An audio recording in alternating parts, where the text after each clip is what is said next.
अस्सलाम वालेकुम। आज की जो वीडियो है उसमें हम लोग दो टॉपिक्स कवर करेंगे, एक मार्बरी वर्सेस मैडिसन वाला केस एंड वो जो लेट बाद में आएगा। And the first one that we are going to do today is the Louisiana Purchase. ठीक है, इनके ऊपर अलग अलग, दोनों के ऊपर अलग अलग नोट्स आ जाते हैं। So I have tried to combine all the information in the slides ताकि आप लोग को मसला ना हो।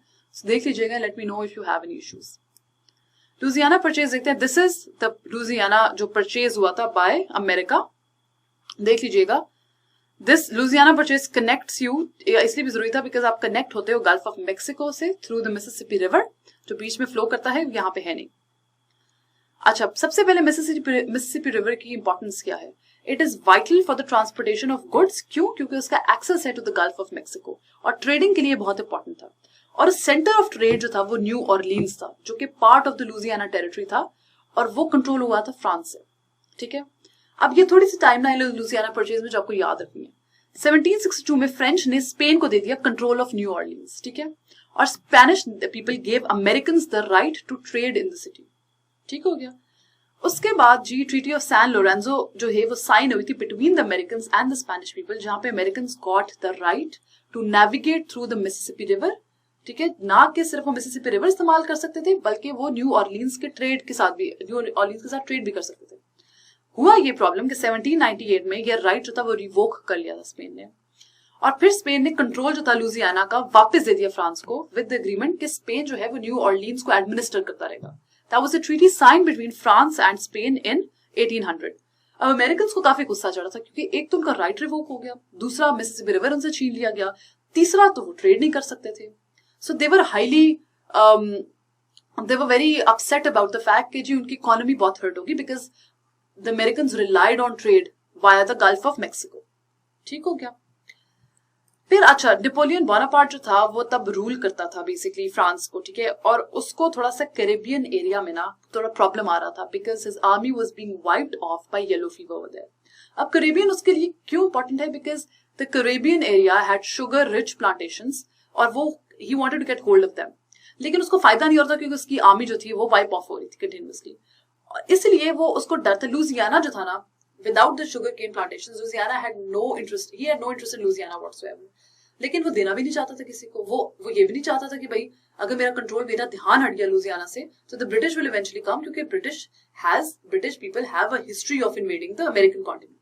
तो व्हाट ही डिड वाज, बड़ी उसने किया कि बड़ी आम सस्ते दामों में उसने बेच दिया लुजियाना को to Thomas Jefferson who was in US at that time.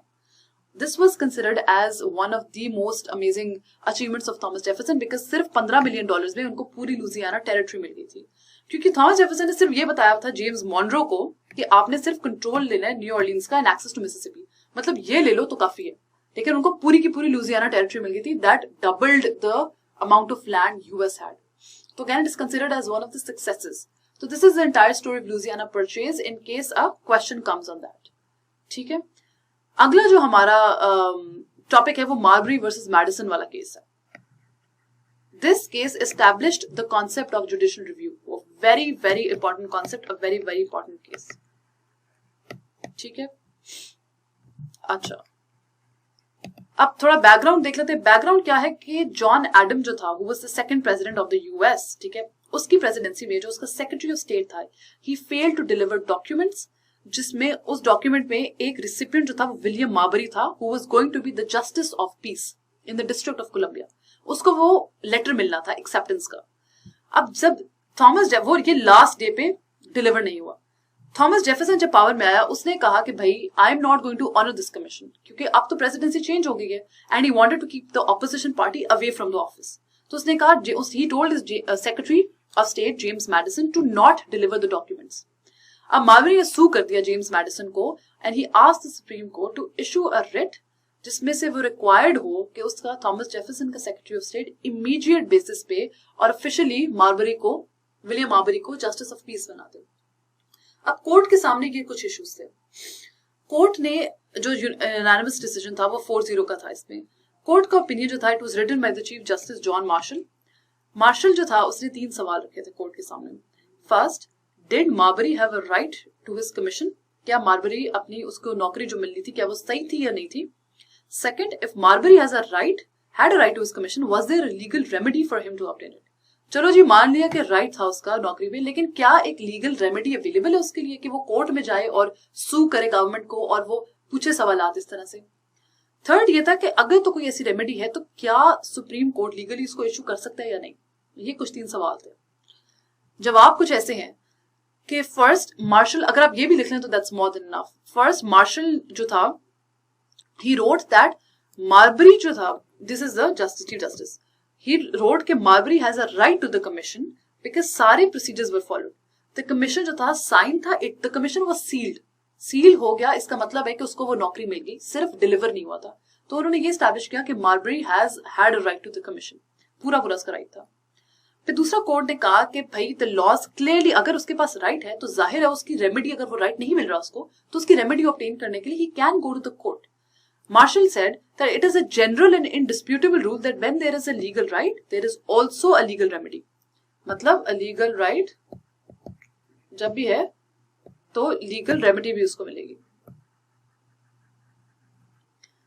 ठीक है। Marshall then confirmed that a writ of mandamus, a type of court order, writ of mandamus ये होता है that commands a particular government official कि जो आपकी duty है उसको परफॉर्म करो।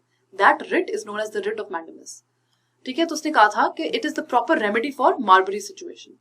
हाउएवर स्पेसिफिक इशू ये था कि क्या कोर्ट मार्बरी को रेमेडी दे सकता है against Madison who as the secretary of state was the executive part of the government. तो क्या एग्जीक्यूटिव की डोमेन को इंक्रोच करके क्या लीगल रेमेडी सुप्रीम कोर्ट दे सकता है? नहीं। फिर कोर्ट ने ये हेल्ड किया, the court held that as long as the remedy involved a mandatory duty, as long as जो इशू आता है it involves a specific duty to be performed by the executive, जो कि वो नहीं परफॉर्म करी, तो कोर्ट रेमेडी दे सकता है। It should not be political matter, वरना इंक्रोचमेंट हो जाएगी। तो court can then provide a legal remedy to things जो कि mandatory duty of a specific government official that they are supposed to perform. So again, this was the entire decision of the Marbury versus Madison case, and this was the first time the Supreme Court held कि judicial review establish हुआ था कि जी हमारे पास we have the power of judicial review, we have the power of either accepting or rejecting any act passed by the parliament on the grounds that it might not or it might be constitutional. ये power आ गई थी supreme court के पास। This is again a very important case.